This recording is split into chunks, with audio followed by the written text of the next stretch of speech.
Hello everybody.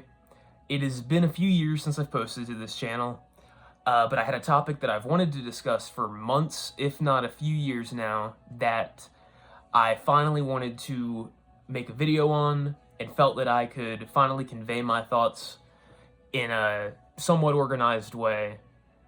And that particular topic that I would like to discuss in this video is the immense significance and importance of Allan Holdsworth, the beauty of his music, the way he shaped music of not only the genres he played in, but music as a whole, during his time and since his passing as well, and sort of just discuss his playing and his style and the qualities and aspects of his music that are so special in this sort of format. And I feel that there's so many ways to approach discussing his music, from a technical aspect, from the aspect of the genres he played within, progressive rock and arguably jazz fusion in his later career, and you could discuss the way he innovated chord improvisation and chordal composition on the guitar, guitar leads in particular, which is probably what he's most famously known for, and so much more. At first, I'd like to sort of discuss my history with his music. I first came across his music earlier in my life, probably around my middle school days, when I was really into technical guitar, but it was mostly technical for the sake of technical, or speed sport in a way. In forums discussing a lot of that stuff, I saw Allan's name put out there quite a bit. Gave his music a very short listen at that time. I was young, and I didn't quite understand exactly what it was, what I was hearing, and I couldn't tell if I really liked it or not, and I left it at that for a while. Towards the end of high school, I sort of approached other jazz fusion music and progressive rock music, bands like the Chick Corea Electric Band, within the jazz fusion sphere, and within the prog rock sphere, bands like the Flower Kings, Yes, Genesis, Spock's Beard, most of the major artists within both of those genres. And as I sort of delved into both genres at the same time, going out of high school into my freshman year of college, I came across both eras of Holdsworth's work, that being like the 70s progressive rock and the 80s onwards fusion stylings that his music then took on as he entered his solo career. My first major experience with the music was my freshman year of college. My university had, and still has, a music library that offered sheet music, vinyl records, and CDs. I was very interested to see what they had, so I went in one day and was very surprised by the selection they had, artists I was familiar with, ranging all genres, from bebop jazz to hip-hop and rap, to rock, metal, and everything in between, country, bluegrass. If you can think it, they probably had some band in that genre. One of the albums that I came across on that particular day was IOU by Allan Holdsworth. I recognized the name from my younger years and decided that I would pick up this CD. I took it back and I gave it a listen probably a few days after I picked it up. My experience this time compared to my initial listening years before, when I was much younger, was a lot different. My ear had matured musically, and I had heard other sounds that pushed my own boundaries of understanding what music could be, uh, how you could creatively approach music while still retaining uh, the qualities of music that make it uh, listenable, if that makes any sense. And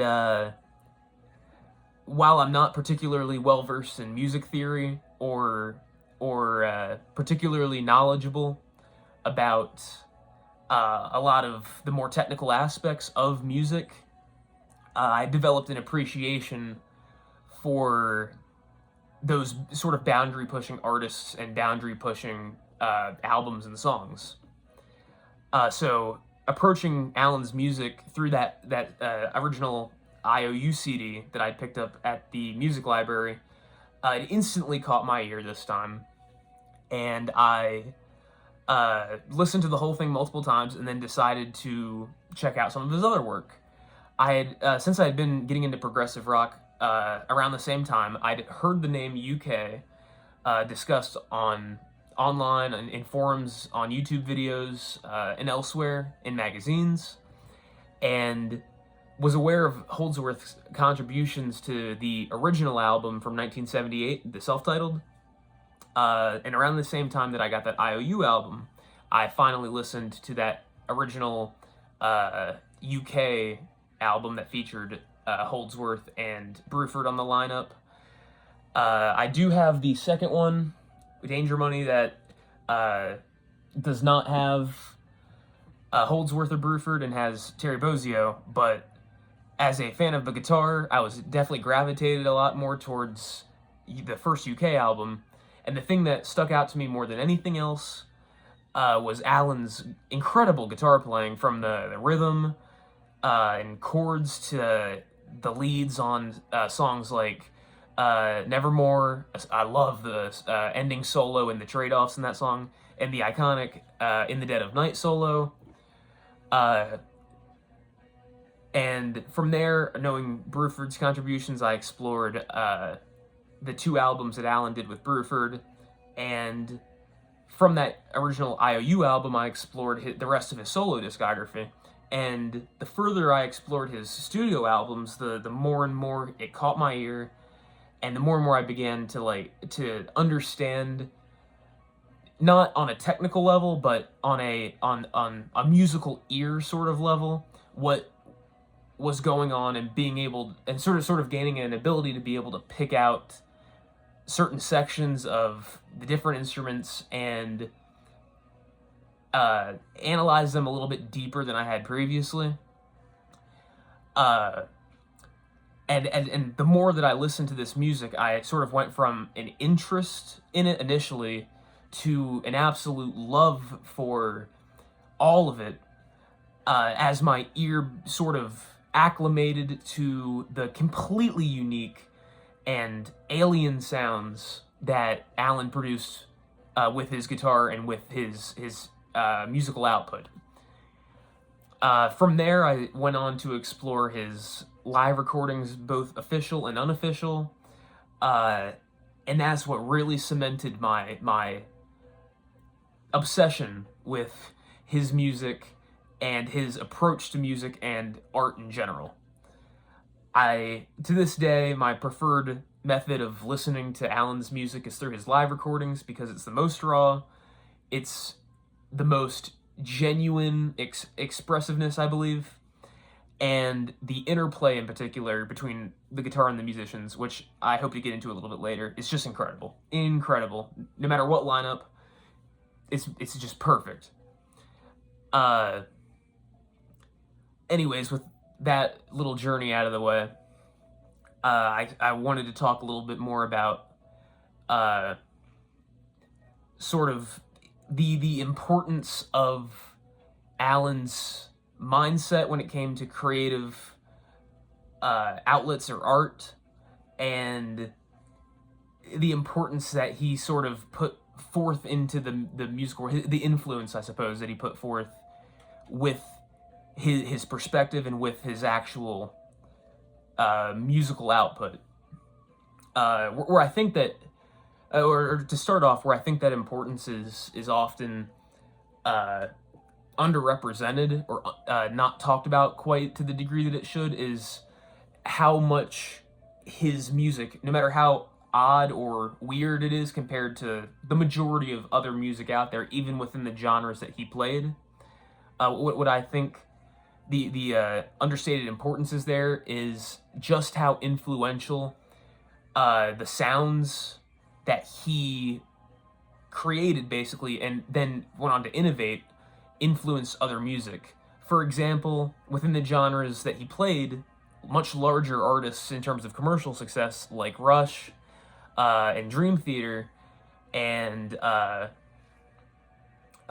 Yes, Genesis, and it later on with the burgeoning metal scenes, and even into the 2000s with sort of the increase in more avant-garde rock, like the Mars Volta and other artists. Like that influence from Holdsworth music is deeply seated within all of it. Some more apparent, like the solo on Trial of Tears by Dream Theater, is very Holdsworth influenced. Certain solos done by Alex Lifeson from Yes, and again, incredibly Holdsworthian in tone and style. Other guitarists that don't particularly pull a sound from Allan, but are influenced by his approach, like many of the greats from the 70s and 80s, and even onwards, artists as diverse as Tom Morello from Rage Against the Machine, to Carlos Santana, to Jeff Beck, to Eddie Van Halen, other musicians on other instruments, drummers like Matt Garska, or the drummers of really any major genre, from arena rock to fusion to country and bluegrass even.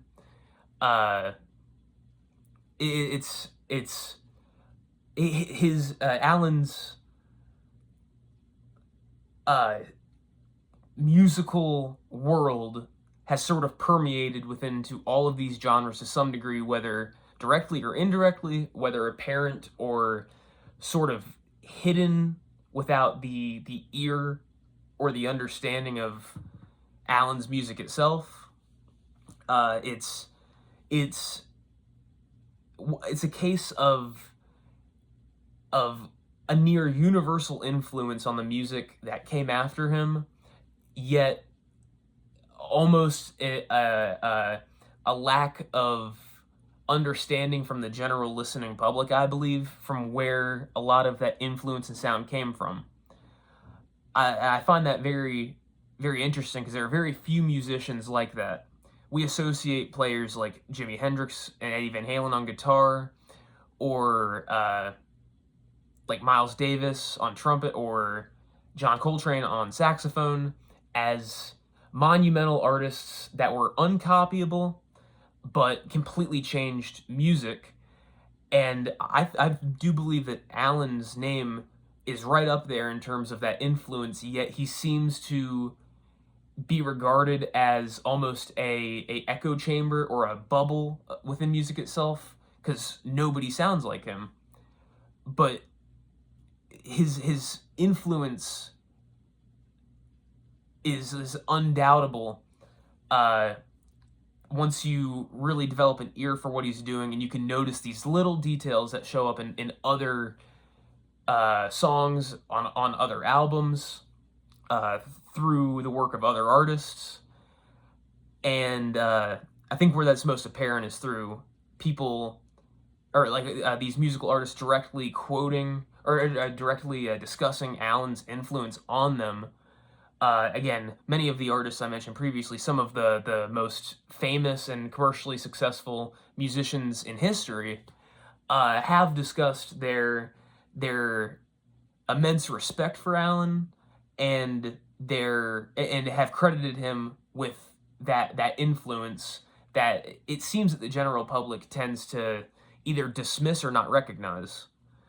But I feel like that is what the or a major thing surrounding Allan's legacy that tends to be overlooked by people who are not in the know. Uh, Beyond the influence that Allan had on other musicians and other artists, uh, I'd like to discuss what made his playing and music special to me. And I'd like to state that all of this is my own opinion, my own perspective uh, on what I'm discussing. I completely understand that other people are likely to disagree or maybe have points of contention here and there. But this is just my personal outlook on Allan's music. I think what makes Allan Holdsworth's music so special is the limitless creativity and the limitless ability that is apparent even to people who don't particularly like the sound of his music. One thing that I have never heard anybody really doubt was Allan's ability on the instrument, on a technical level and on a sort of originality or uniqueness level. People pretty well know that no other musician sounds like him. It's a completely unique musical world to Allan alone, and that in itself sort of adds a special quality, as so many other artists are replicated, which is cool, but it takes a special kind of musician to innovate and create so far outside of the known boundaries of what is possible that even decades after their debut onto the scene, nobody's been able to copy or match what was done by them. And I think that fully represents Allan. Within his playing, one thing I also think is very often not credited enough is, beyond the technical ability, the soul and the feel of the music is, in my opinion, unrivaled. There's a great quote from Steve Vai that discusses how Allan's playing, people tend to dismiss feel, but that the way that Allan played was deeper than feel in a way. It was more connected to the instrument and to the, I think as Steve Vai says directly, the creative impulses of the universe. And I think that's one of the best ways of describing the indescribable. Allan did not have the feel of a traditional player. He didn't rely on bends or traditional vibrato or melodic lines or passages in the same way that many of his contemporaries did. I think another good example of that would be a guy like Jeff Beck, who approached the instrument in a different way.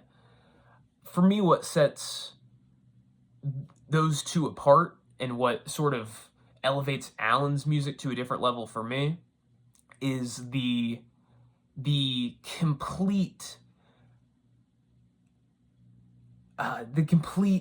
uniqueness of not only the lead playing, but the music in general, the way the chords are structured, the way that the songs themselves are structured,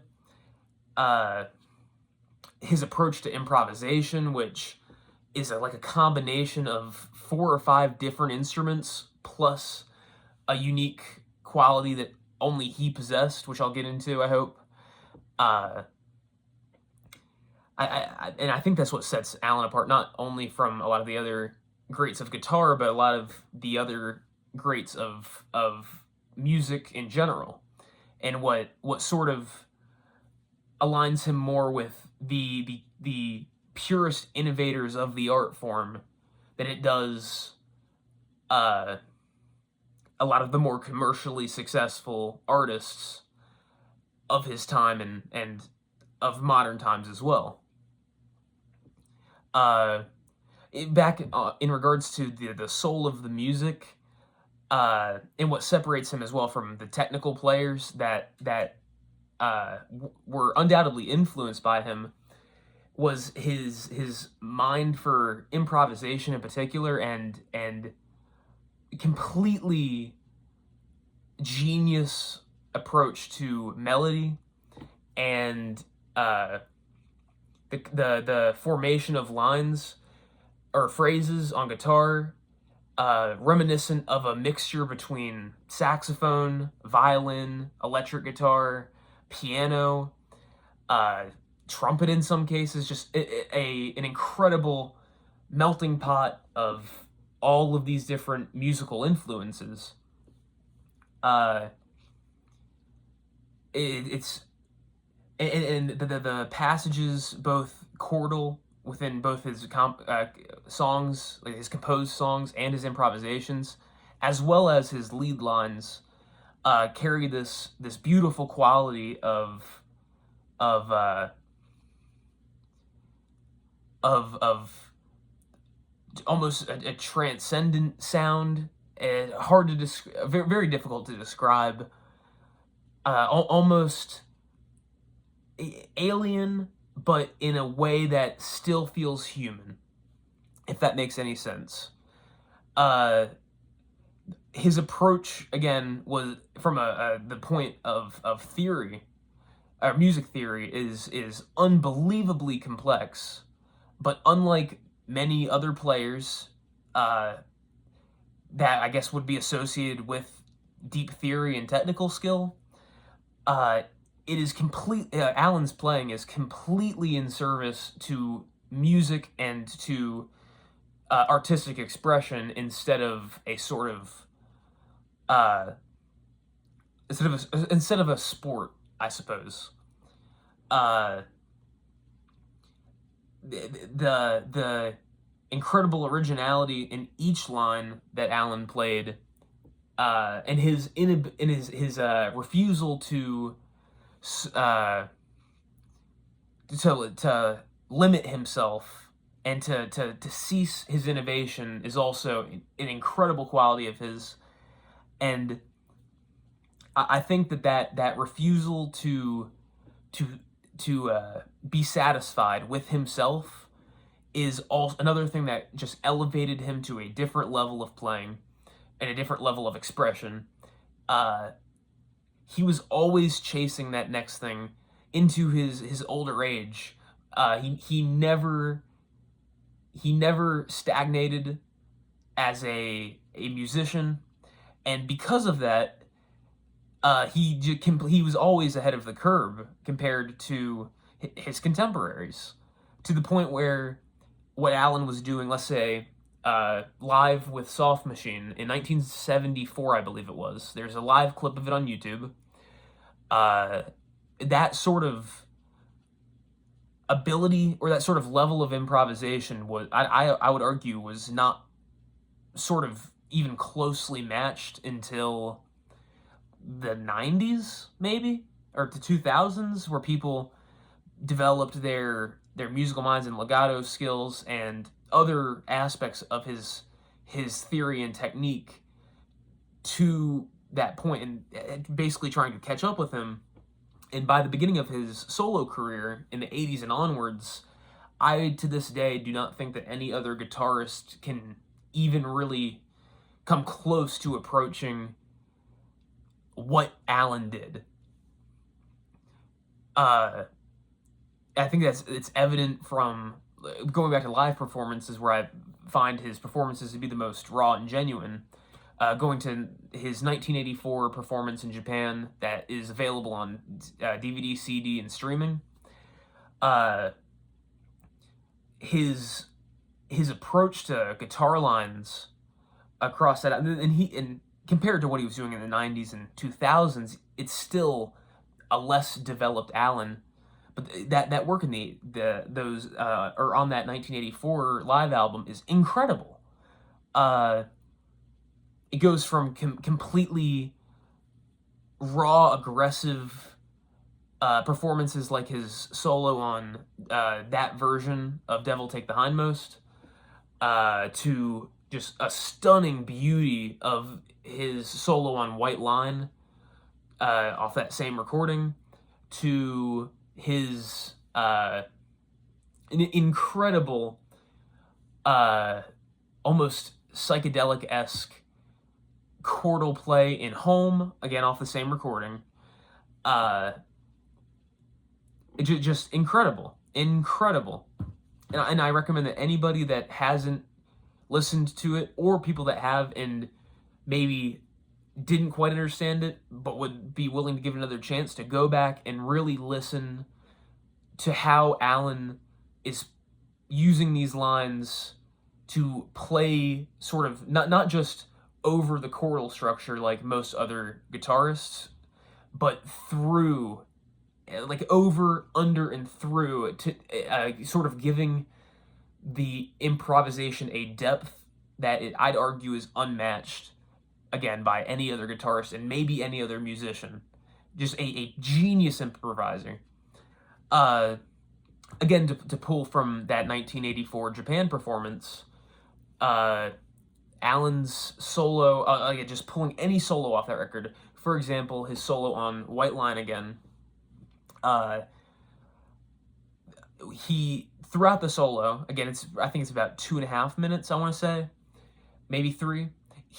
Allan sort of creates a motif, or improvises a motif, that he then builds these lines off of, almost in the way that a classical suite would sort of build and progress as the music goes forth, I suppose.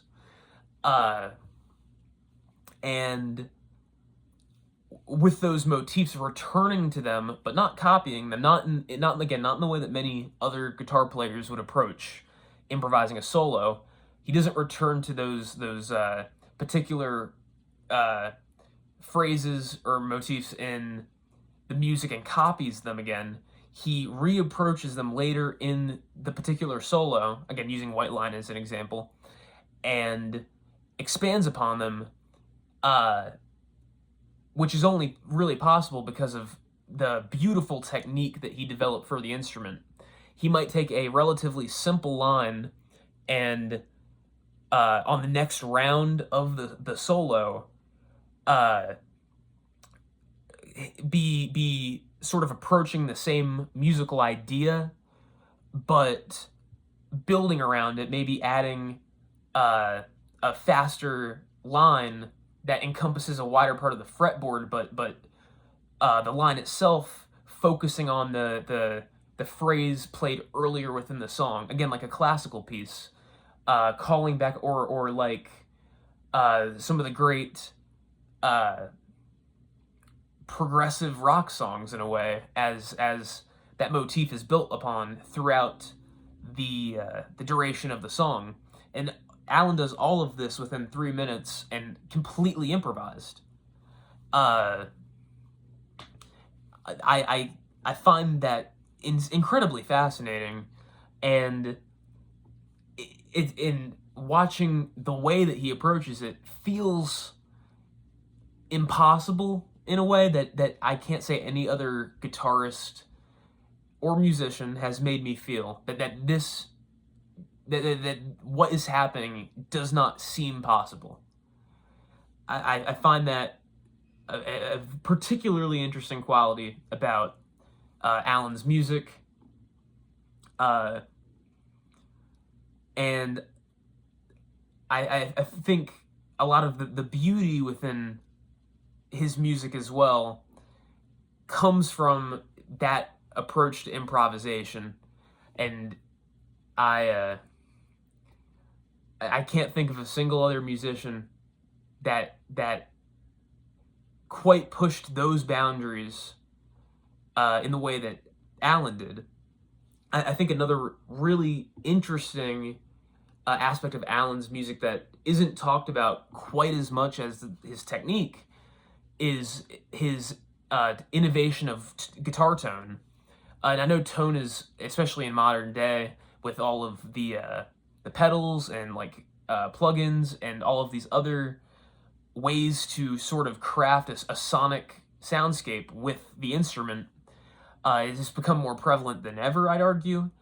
But the way that Allan innovated what was possible with the tone and timbre of a guitar, or timbre of a guitar, is incredible.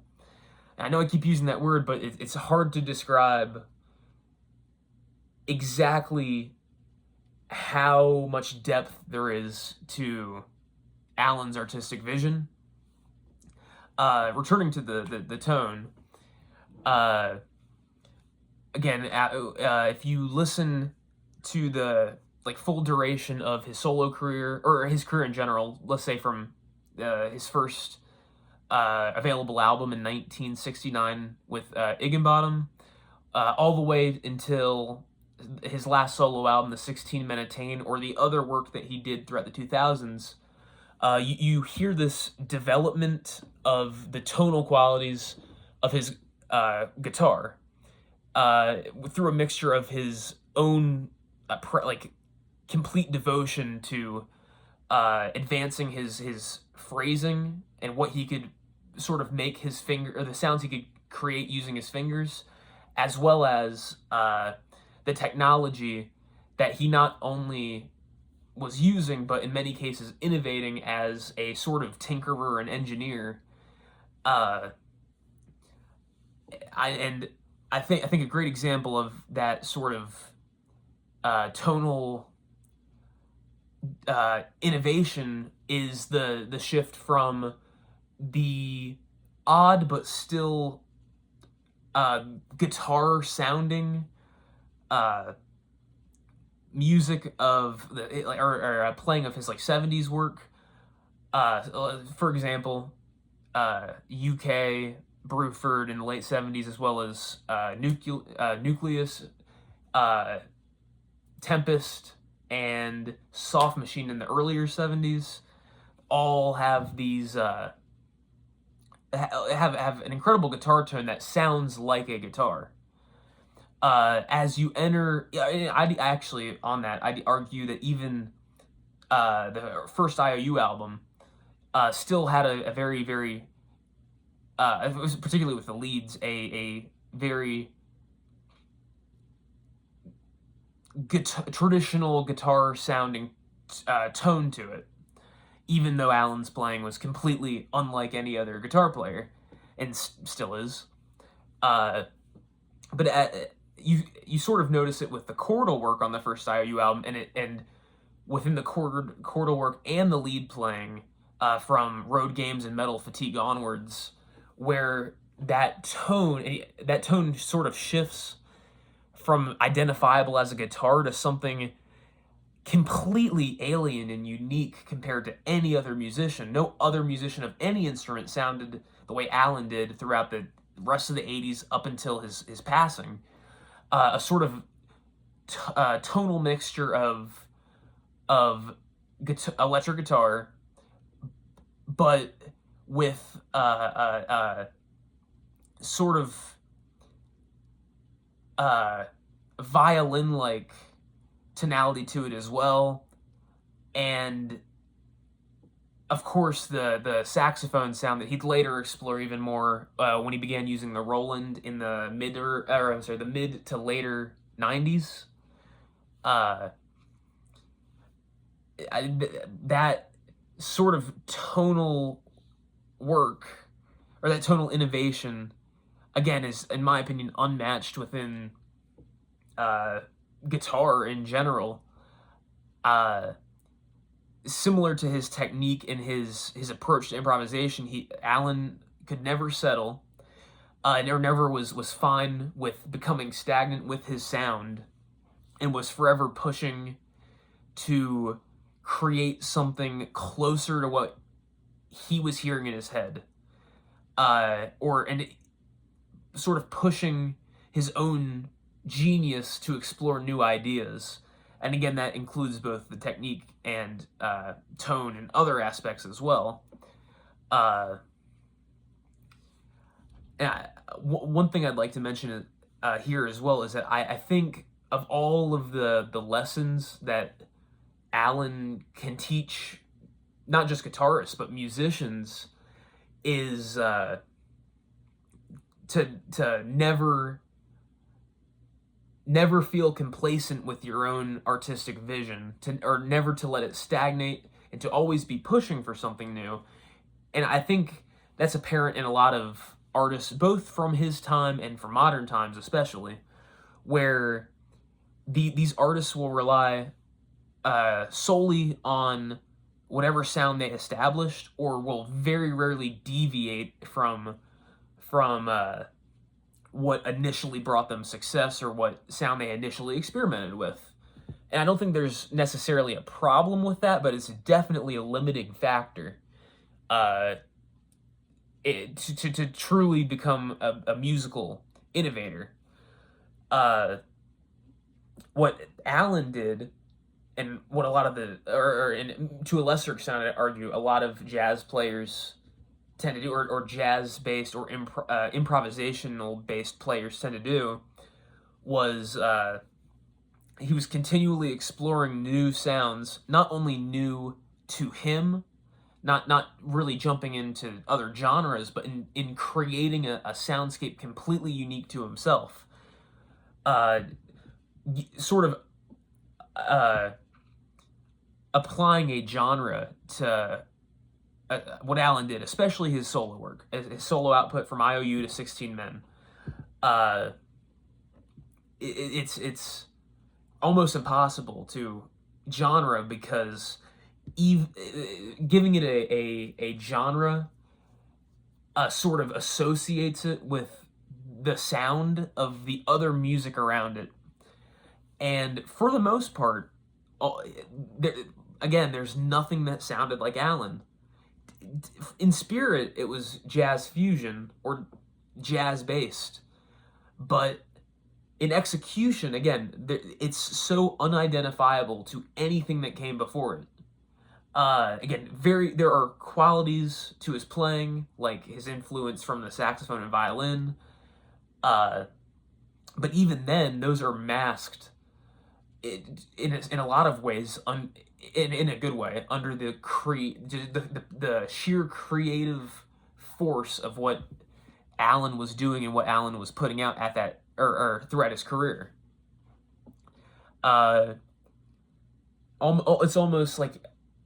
It's almost in like an enigma, I guess. What I also find, I'm just sorry, I need to regather my thoughts here. Another thing that I find really, really fascinating about Allan's career was his sort of direct understanding of what he wanted to do, in his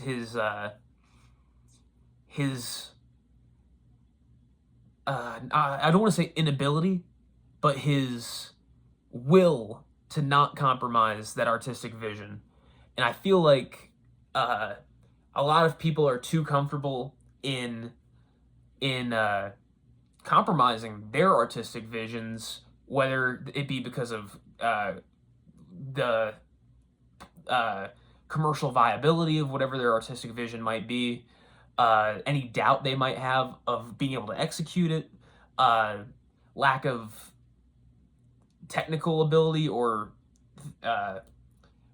theoretical, or musically theoretical, or how do I say it? Music theory ability, I guess, or any other set of limitations, whether self-imposed or not, that keeps them from truly letting that pure artistic expression project itself. And thanks to Allan's hard-headedness, in a way, he was able to create music that was just completely his own, that that not only didn't compromise his artistic vision, but allowed the artistic visions of the musicians he played with, such as Gary Husband or Steve Hunt, Chad Wackerman, Scully Sverson, Jimmy Johnson, Dave Carpenter, Gary Novak, allowed all of these creative visions to flourish. I believe it was Chad Wackerman who discussed this in an interview, talking about the difference between his Zappa audition and his Holdsworth audition, saying that the Zappa audition was very structured and based on the songs themselves, while the Holdsworth audition was completely freeform, where they didn't prepare any songs and solely improvised for hours.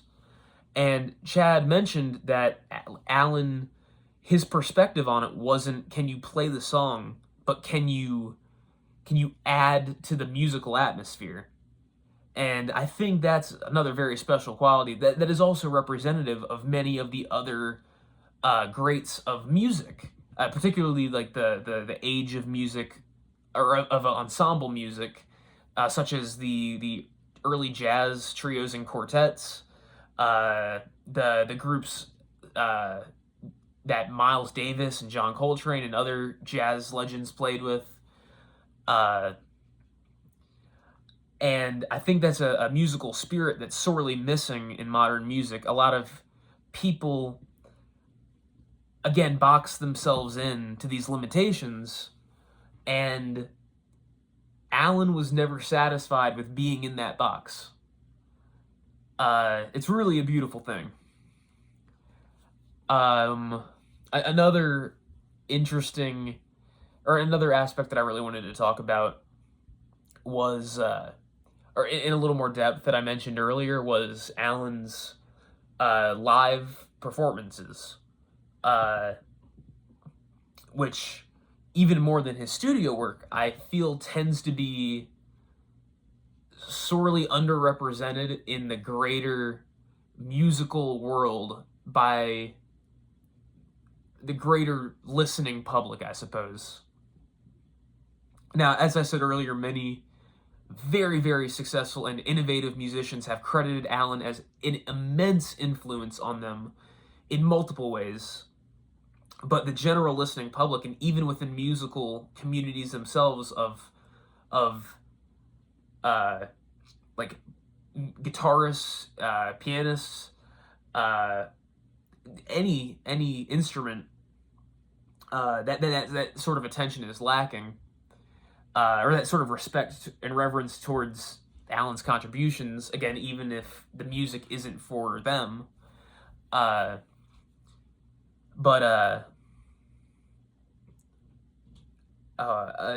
sorry, in terms of his live performances, there's like a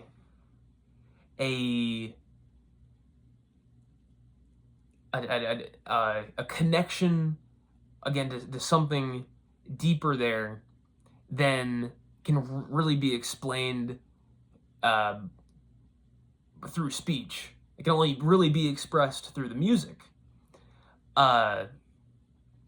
Again, calling back to how Allan sort of continually shifted throughout his career.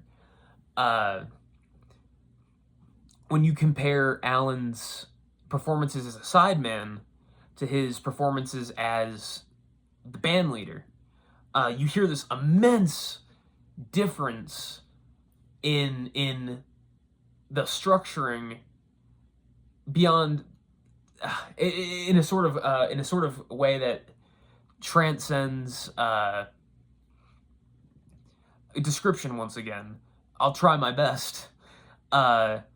Where his sideman performances, for the most part, tended to feel like a traditional jazz recording, or a traditional jazz performance with like allotted time for the trade-offs and a limited palette of what can be worked with for the sake of the particular band leader, in those cases, vision of the project.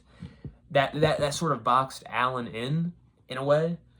And once you begin to listen to his solo performances, you see that complete breaking of that limitation, where any idea put forth not only by Allan but by the other musicians of his bands, it just completely, they play completely free in a way that isn't free in terms of like just noise. It's a complete interplay that didn't quite exist in previous projects because of the limitations set on them, or onto Allan.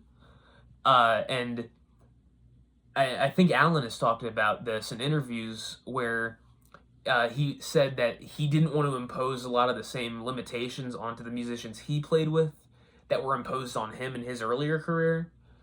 And the product of that is something completely unique and brilliant,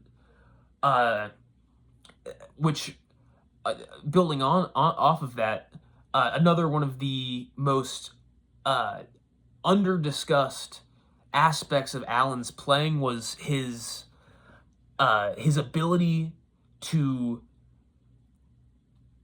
be beyond the improvisation itself, to create stunningly beautiful interplay during those improvisations. You can pull any Holdsworth live recording. Again, I say live recordings because they very much show the pushing of the boundaries in terms of the interplay, especially being able to sort of bend time. But yes, within those live performances of Allan's, you hear the way that I was mentioning, the depth earlier of his sound. You hear the way that if Allan's soloing, that he is interacting with what the drummer of what the particular band is doing, or the bass player. I think a great example of that would be the way that Allan played with somebody like Gary Husband or Chad, who were a more attack-heavy drummer, compared to somebody like Gary Novak or Joel Taylor, who were a bit more fluid and traditionally jazz, I suppose, in their approach to drumming. When you compare those two eras, and you look at the interplay between Allan as like the lead section and the bass and drums, particularly the drums in this case, in the rhythm section, you hear how Allan approaches that sort of lead interplay completely differently. And that also extends to the chordal improvisations that he would do, or the way he would chord comp under other solos, or throughout the passages, the composed passages of music, how he'd reinterpret them in a live setting. For example, take the Tokyo Dream performance from that 1984 Live in Japan DVD. It's a lot more. It's quite similar to the studio album, but Allan, or the studio version from Road Games, but Allan still approaches that that song live in ways where he's changing the voicings, or he hears on that recording it'd be Chad Wackerman playing a certain way that causes the way he's chord comping to shift from what the original studio version was in a way that's completely fresh and unique, and makes listening to those live recordings a completely different experience than his studio output. And even between solo performances of the same song, let's say Tokyo Dream, even in the same year or on the same tour, you hear all these variations that make each listening experience, again, even of the same song night to night, completely fresh and rewarding experience. It's other artists, I'd say, other improvisers can encapsulate those qualities to some degree, but none more as diversely and wholly as Allan Holdsworth did. Going back to that Tokyo Dream comparison, or the discussion on how he would interact with the musicians that he's playing with in different ways to purely, or to create this very pure uh, building interplay that makes the sound of the band elevated beyond just the songs themselves, but the musicians playing within that particular performance with Allan. Going back to that Tokyo Dream comparison, if you compare that 1984 performance and the studio performance from Road Games to the way that Allan approached that with Dave Carpenter on bass and Gary Novak on drums in 1997. I believe there's a few versions of this available on YouTube. I know one of them is from Rome in 1997. I believe it's at the Big Mama Club. That is available on YouTube, and you can hear the difference with Gary and Dave in the band at that time. His approach to the song is completely different. A much more sort of or a reduced tempo, an added swing to the song, even the way that Allan's playing the chords, the iconic intro chords. He's adding variations to it that didn't exist on the original recording, and that doesn't even describe the way he completely changes the way he's chord comping compared to the original composition, because in big part that's what fits the style of the musicians he's playing with and their style of improvisation. That's a very, very, very beautiful thing, and very difficult as a musician to be able to adjust like that.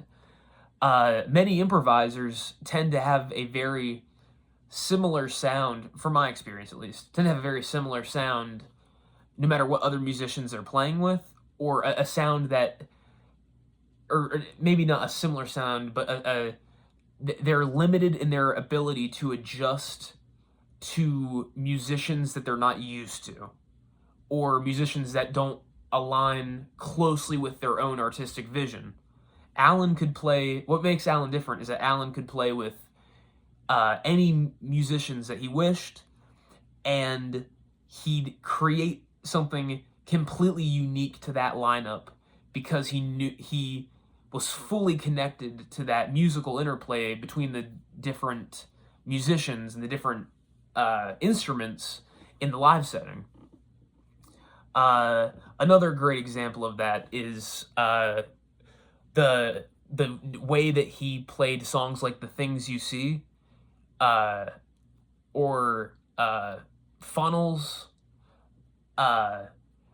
between their initial live performances in the early to mid 80s to hit the 2000s, where he was playing with drummers like Gary and Chad once again, actually, and bass players like Dave Carpenter and Ernest Tibbs. The way that he played that song on the in 1984, let's call back to that Japan performance that he did in 1984. It's reminiscent of the studio version of the song, but again with a lot of new, unique character, and still very rewarding to listen to that particular version of, because again it does deviate so much from the original recording in terms of Allan's improvisation. But fast forward to let's say the version of The Things You See from All Night Wrong from 2003, which I believe is him playing in Japan in 2002 around April or May. his approach to that song and the way he's improvising is completely different. Completely different. It's still identifiable as that song, as the things you see, but it is so tonally different and structurally different and musically different just as a whole, that it is a completely different experience listening to. Uh, I'd argue that a lot of bands that improvise, uh, let's say within the rock setting, like let's say Grateful Dead, or Fish, or uh, even some of the progressive bands like King Crimson and Yes, uh, they even when they're improvising, it tends to retain a lot of cliches and tropes again, which is not a bad thing. But what separates Allan, or one of the many things that separates Allan, is the completely original and unique approach that he imposed upon himself for every single performance. It doesn't matter if it's 10 years apart or 24 hours apart. A great example of that would be uh, listening to the, I believe it's October 5th, 1992, Birchmere performance in Alexandria, Virginia, that Allan did. And the Baltimore performance he did 2 days later on October 7th, 1992. Same set list. Listen to any of the songs, any of them, from The Things You See to Devil Take the Hindmost to Protocosmos to Low Levels, High Stakes. I know that I'm missing a few right now. The approach is completely different. This is 2 days apart. Most artists within a time frame like that, or most musicians and improvisers, tend to still have these sort of musical ideas and lines and phrases kind of integrated into their playing, to where if they're improvising, they're going to repeat themselves. And again, not a bad thing, but Allan's specialty was never repeating lines like that or solos. He might have similar finger patterns or something that's reminiscent of something he previously played, but it's never repetitive, it's never copied. It's completely individual to that performance of that song, or that performance in general. He doesn't copy himself, and I think that really is one of the signs of a true genius. A genius. He always strived for better. He always pushed the boundaries. He created something just completely unique and beautiful that, while never, or at least not yet, maybe someday, probably not, while it never reached the commercial success of many of his contemporaries and many of the people that highly respected him and were highly influenced by him, he created a musical world that, for people who have listened to it, who are in the know of it, and who appreciate it, is purely magical. I think an important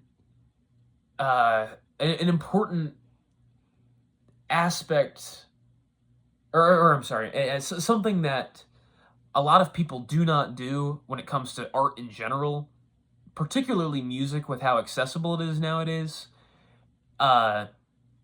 is like repeated listening to something that might not connect the first time. And I feel like that really is unfortunate, because most people's musical taste, from what I've seen and from my own experience in the past when I was younger, is sort of based on first impressions. If I heard, let's say I heard any artist, and I heard their music, one song, my natural instinct would be, if I like it, I'll listen to more. If I don't, it's not worth checking out. But I don't think that's a very beneficial way to approach music, because even if it doesn't fully connect with you the first time, there's still a incredibly high possibility that once you've acclimated your ear and your musical mind to whatever that artist is that you're listening to, that you could develop this beautiful love for it. And while Allan's music is definitely, or I wouldn't say is, but can be a uh, very eclectic or very dense listen for somebody on their first multiple attempts of delving into his music, I think that sticking with it, giving it the time that it deserves, is incredibly rewarding. And I think there's no greater testament to that perspective than the hundreds and hundreds, if not thousands, of comments across videos of Allan on YouTube or on forums online, or testimonies from people everywhere, discussing how initially it took them a minute to connect with his music, but there was an ethereal quality to it that continued to draw them back over and over again, and there was that moment for them that it connected. That reflects my experience very well with Allan's music, and I think when if I'm trying to get somebody interested in his playing, that's how I'm going to sort of approach introducing it to them. I'm going to let them know that it might not connect the first time, but if you're patient enough to give this a chance, you're going to likely fall in love with it.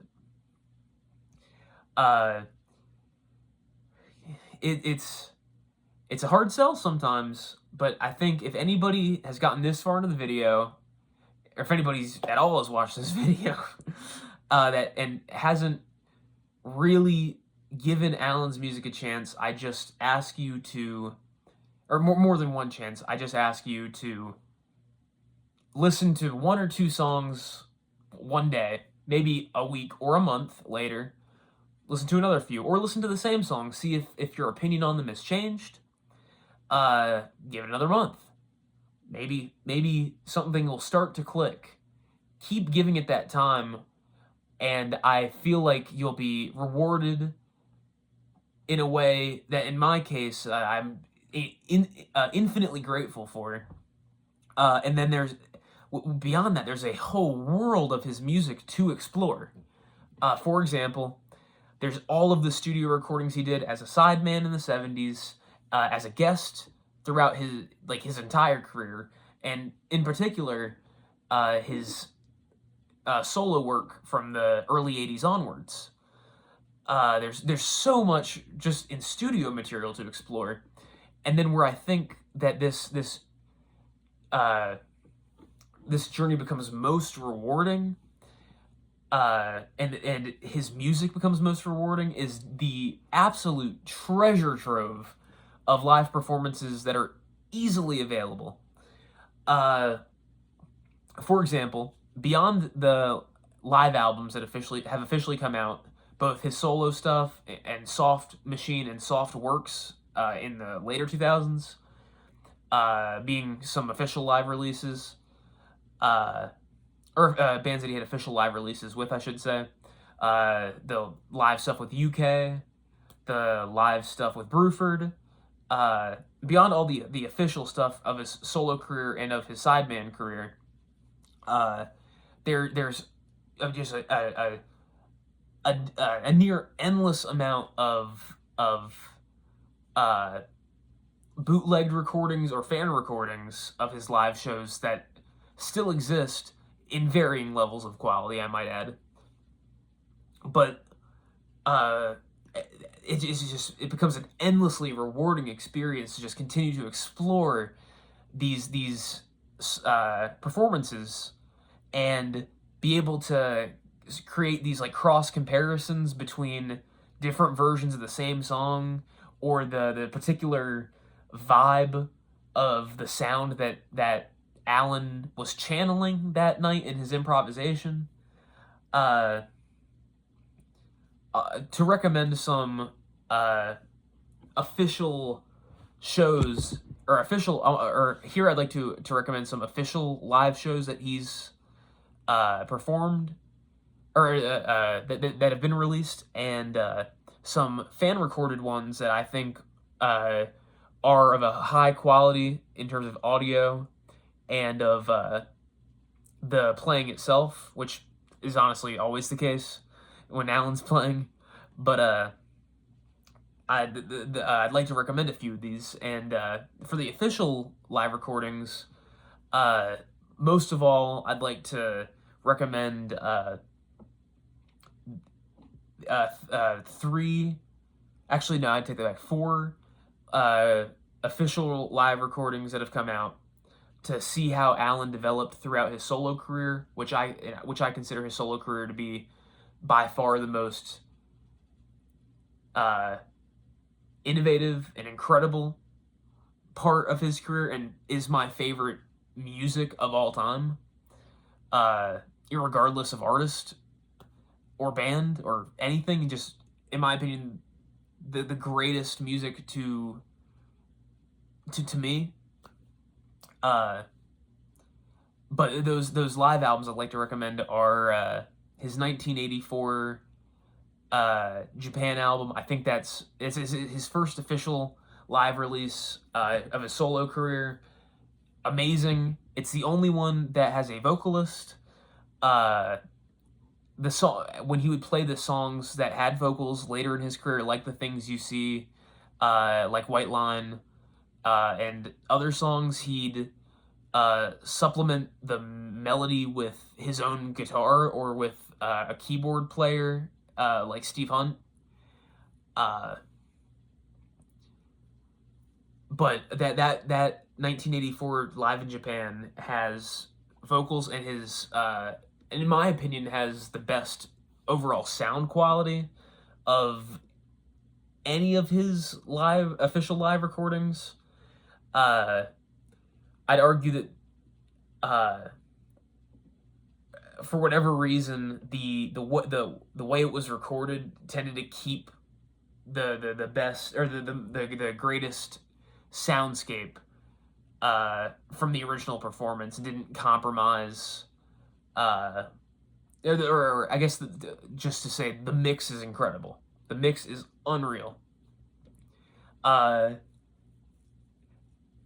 Amazing solos, amazing chord work. The set list is incredible. There's a lot of songs on there that were solely played in that era of his career, from what I understand.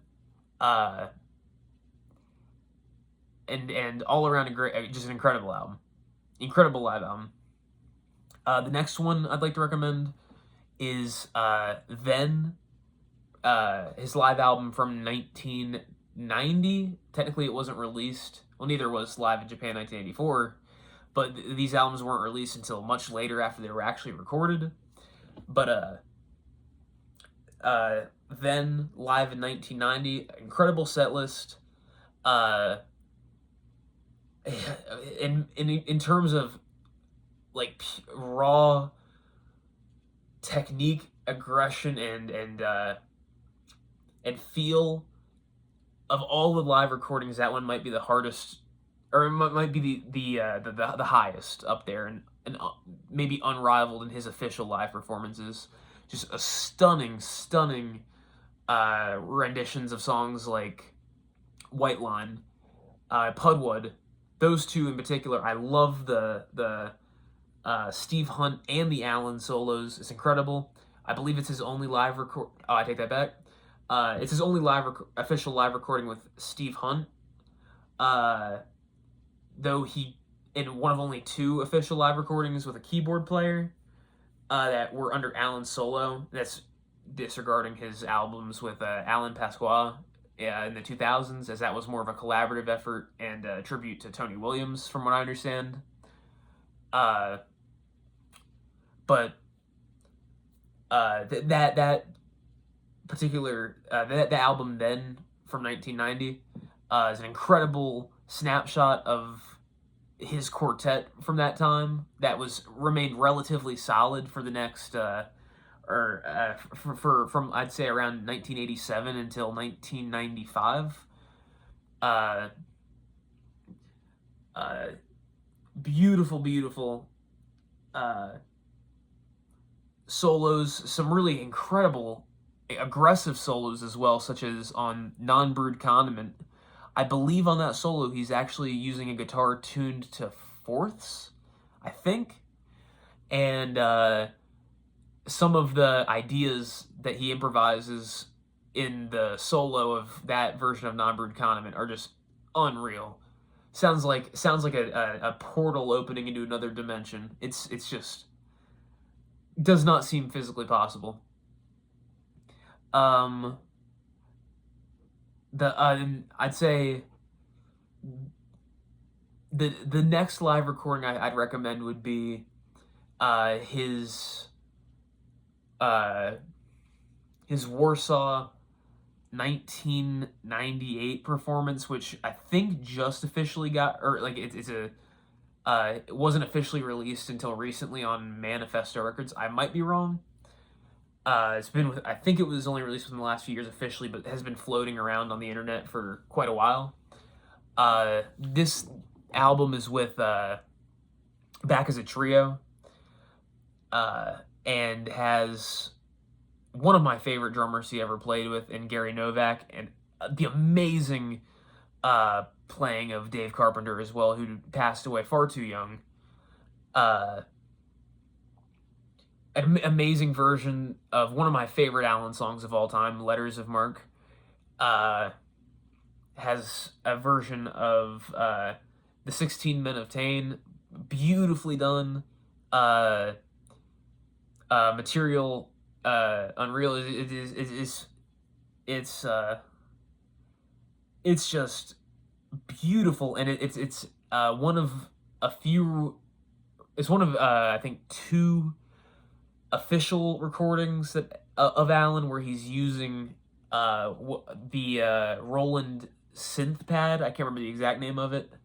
That gave his lead sound, and in particular, a very odd quality to it in the late 90s that I believe he dropped, or at least changed the tonal quality of, I'm not sure, going into the 2000s.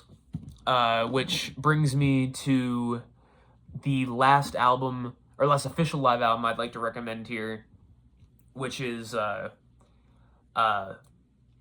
his album All Night Wrong from 2003. I mentioned it a little bit earlier when drawing the comparison between the different versions of the song "The Things You See."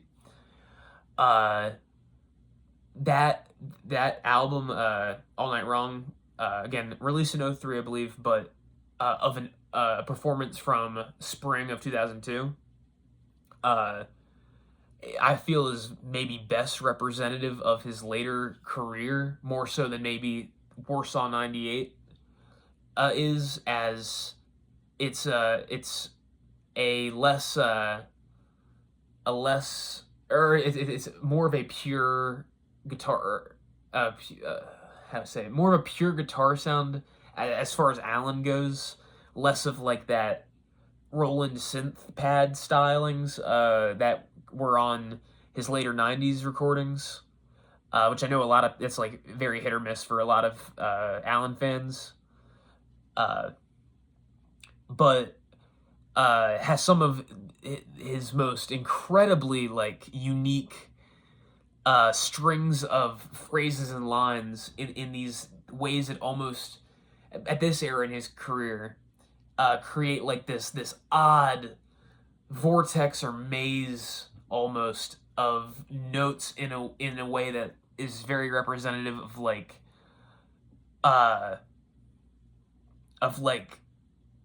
intervallic sax lines in particular, something that I don't think any guitarist has been able to replicate in an or in a composed setting, much less improvised off of the top of your head, which it makes it even more incredible that Allan was able to do it. But the incredible version of the thing you see on there, I love that amazing Gaslamp Blues, which he originally played in the early '80s. Though there's only fan recordings of that. Amazing version of Lanyard Loop. The Zone on that album has this insane solo that sort of bounces across the fretboard again, very intervallic and playing with some of the most outside lead ideas that I've ever heard on an official live recording from Allan. A beautiful, beautiful rendition of Above and Below. Beautiful. Which actually is what bleeds into the intro of the things you see on that recording. Another thing that makes that particular era of that song very unique. And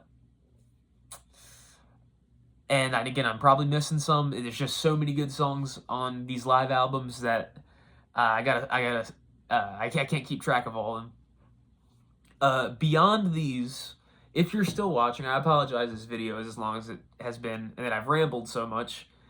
But onto publicly available live recordings fan live recordings of Allan, or ones that were recorded unofficially, that originated from fans having the beautiful foresight to bring either video recorders or like pure audio recorders to his shows. A treasure trove of material, and in my opinion, many of his best performances are not on his official live albums, as he tended to be very restrained and restricted comparatively when there was camera or audio equipment officially there to record. He tended to play the best when he didn't know there was a camera, or it wasn't something he was thinking about being circulated later, like live, an official live recording. But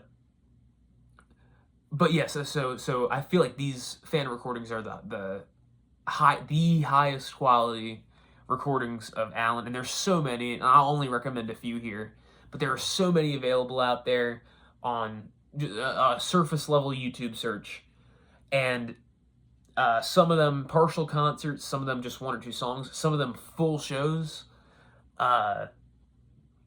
Anyways, again, trying to do this chronologically like I did with the official recordings, just a few that I would recommend are, 1984, I know it's the same year as the official live album, but 1984, live at Disneyland. Weird venue? I think it was the hotel, but what a show! In my opinion, it takes what Allan did on the Japanese live album from the same year, and just expounds upon it infinitely. The versions of the songs that he plays on that recording are like elevated versions of the songs he was playing on the Japanese release, or the Japanese show that got the official release. Plus some extra songs that weren't on the Live in Japan 1984 album for whatever reason. Like Shallow Sea. Amazing Holdsworth song, by the way. Every single solo and all the chord comping on that Disneyland 1984 recording are incredible. One particular standout to me of the songs on there is his solo on the Disneyland 1984 version of Letters of Mark. It is just on another level, and very representative of the approach to guitar, I think, that Allan would develop even further in the late 80s and 90s, uh, where he really, really started to expand on that intervallic playing, and uh, both matured his improvisation while pushing the boundaries even further somehow. uh, but the version of that Letters of Mark from Disneyland 1984 is incredible, incredible. I cannot recommend enough. If you're gonna listen to one song off of that recording, I have to recommend that, and his solo. It is perfectly structured, perfectly improvised. Uh, I've probably listened to that single song literally over 100 times. Uh, the versions of White Line and Shallow Sea, the things you see, Devil Take the Hindmost, are all incredible, and in my opinion, even better than the versions available on the actual official Japan DVD. Uh, moving on from that and going a little bit later, uh, Allan's performance. This one is rough. The sound quality is rough. It's available on YouTube, and this one, unlike the Disneyland 1984 bootleg, has video.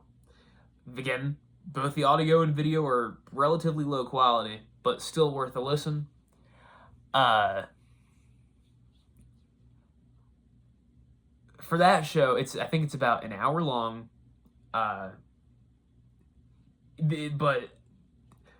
in my opinion, it is one of the best examples of Allan's use of the tremolo bar in a live setting. It's just and some of the most or some of the fastest yet tasteful playing that I've ever heard, and that trend continues to appear throughout the other solo or the other lead or the other solos he was playing in around that era and beyond, as he just continued to develop and get better. From that show, again, I have to recommend his solo on Letters of Mark, and Tokyo Dream as well. An incredible version of Tokyo Dream. It's a rare recording of Dodgy Boat, I believe, is on that record as well, or on that particular fan recording. And I believe he also does play Shallow Sea on that one. If you can stomach rough audio quality, I would definitely check that one out. It is beautiful, and a nice early video of Allan playing the Steinberger guitar that he is quite famous for, I believe. I mentioned the 1992 recordings from Alexandria, Virginia, and Baltimore earlier on October 10th. On October 5th and October 7th, respectively. Both just incredible recordings.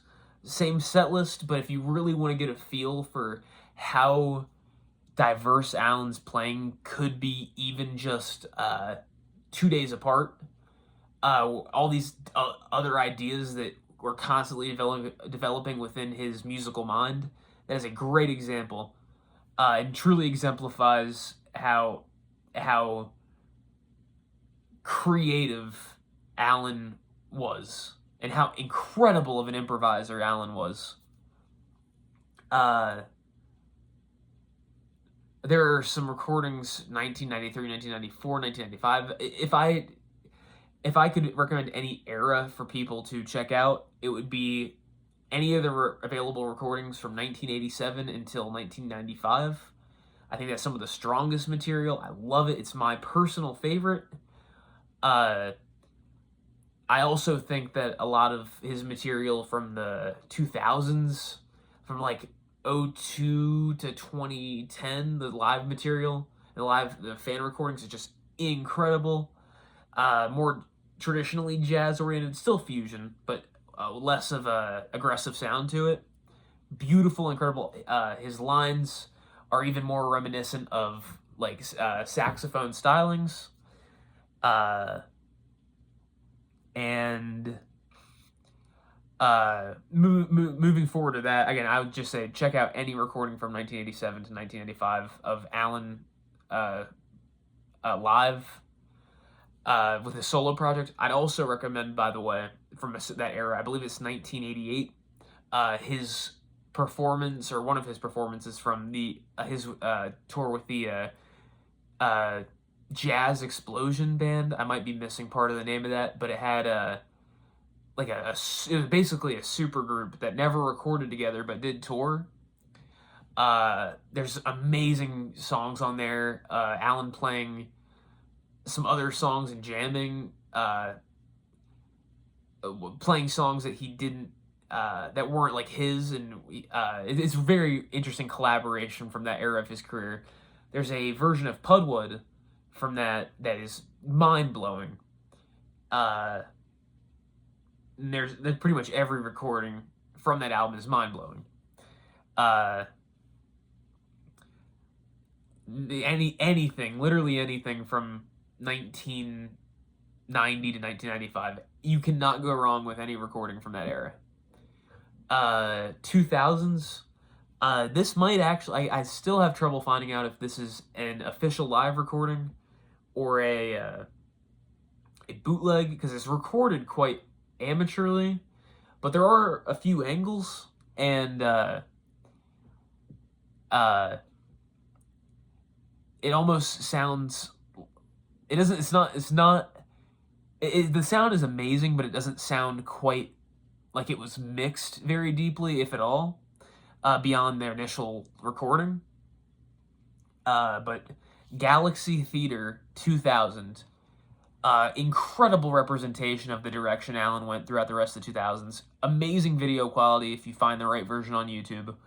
I know I continue to bring this song up, but the version of Letters of Marque is incredible. Incredible. Of all of the solos that I found early on, or all the recordings in general, because his chord comping is insane on that version too. But of all the recordings that I found of Allan that truly hooked me early, that was one of the big ones. Just a perfect solo with some incredible line connections that, again, physically and in terms of improvising, no other player could do. No other player could think of it, much less perform it. A great version of Alpha Razan. I'm probably mispronouncing that.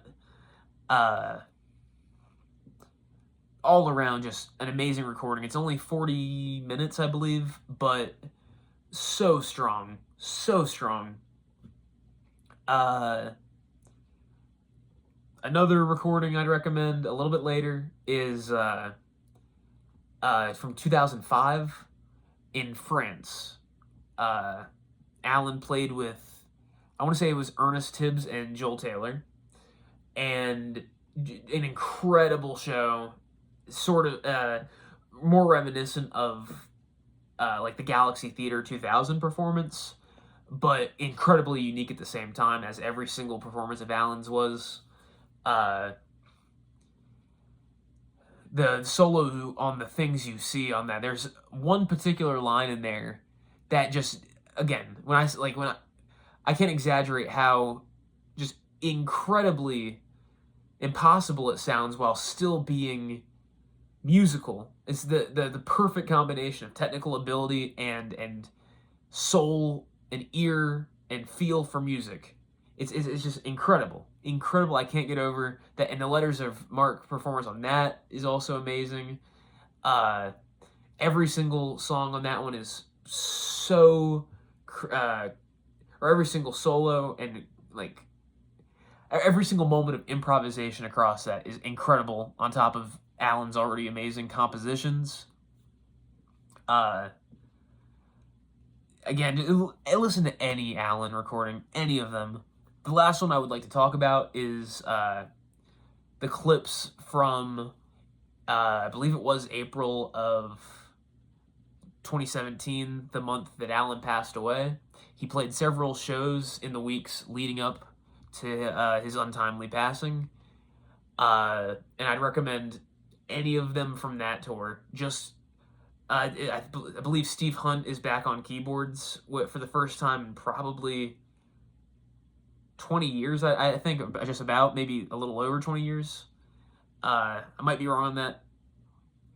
Uh, and it truly, what I think was so important about those 2017 recordings, especially his last show, that parts of are available, is that even up until the very end, uh, Allan was always innovating, always pushing, and still had it. He never lost that skill. He might have struggled in terms of with some of his like self-doubt and mental health from certain accounts I've understood, and wasn't touring nearly as much as he used to around that time, but just so beautiful, so like, in a way the speed is reduced from like his earlier work, if that matters to people, but the beauty shines through so much. Again, I've been using this song as an example a lot, but Letters of Marque, an incredible rendition on, I believe, might be April 2nd. I might be wrong on that again. Just stunning. I cannot recommend it enough. It really gives a great idea of the kind of musician that Allan was, and how dedicated he was, and how innovative he was right up until the very end. Just incredible. I think if there's a few words I can use to sum up Allan Holdsworth, it's alien, completely alien, genius, ethereal, beautiful, transcendent. I feel like to describe his genius and his music, a lot of adjectives don't quite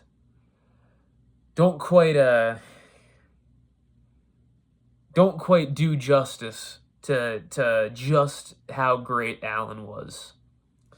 And I feel like in my age demographic, I myself am 21 right now, that even within the musical communities, not enough, or guitar community as well, not enough young musicians or fans of music have given Allan's music a chance, or developed the appreciation or respect for him, what he did, and how he changed guitar and music forever. And if there's anything that I can do with this video, is try to bring people, especially people around my age and younger, and to get them to explore the world that Allan created with his art. I said that this video was going to be my organized thoughts, but I can't imagine how many tangents I went on. I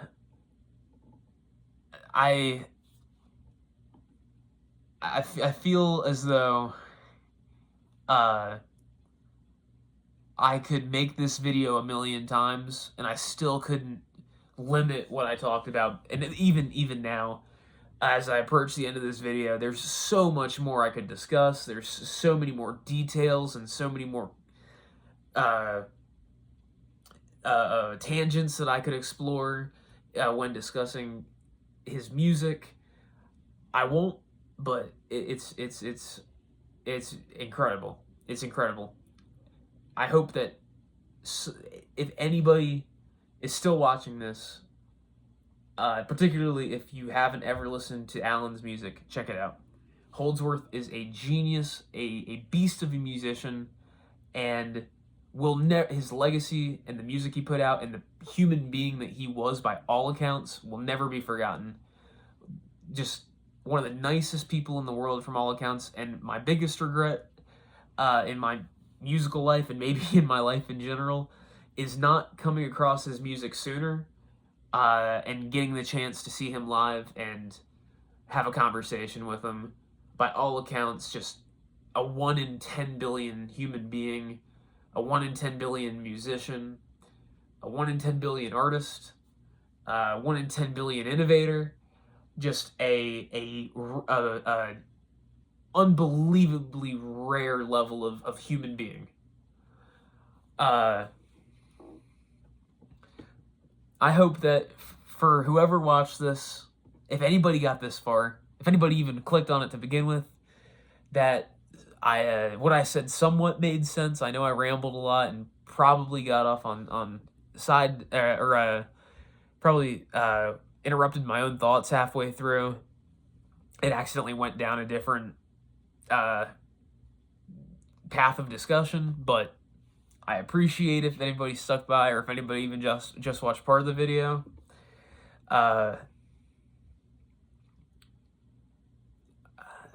Thank you to the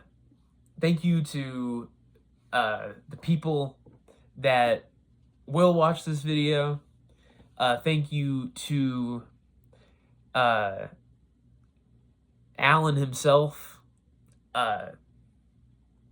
for giving me a reason to make an hour 30-minute video on how passionate I am for his music.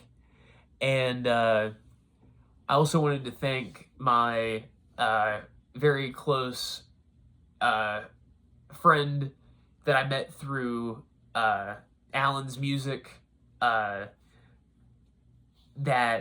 I've now been in contact with for a few months now, who has opened my eyes even further to this music.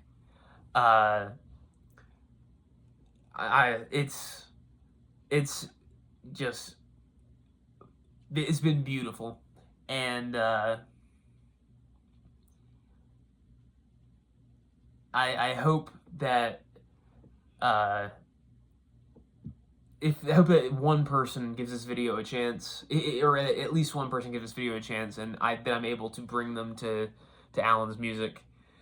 And once again, I'd like to thank my friend from the Allan community, German, who has completely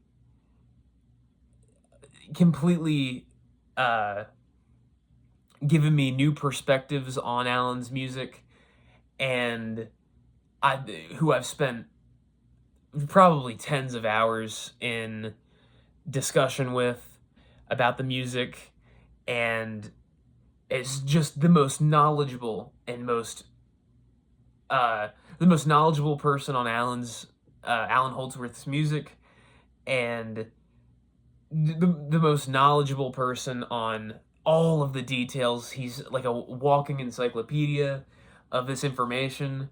If I ever need to verify something that I've learned, then he's who I go to. So thank you, German, for that. And with all that being said, thank you, Allan, for your music. Thank you to whoever's watching. And I hope that, or in the future, I do plan on making maybe a shorter video, maybe segmenting some of this stuff into more digestible pieces. But anyways, thank you so much for watching. Thank you, Allan Holdsworth. And thank you to everybody. And thank you once again to German. I'm so appreciative of his help with this video. It is immeasurable. He's incredible. Thank you, German. With that being said, I will see you next time when I hopefully make a video that isn't almost 2 hours long. Anyways, goodbye.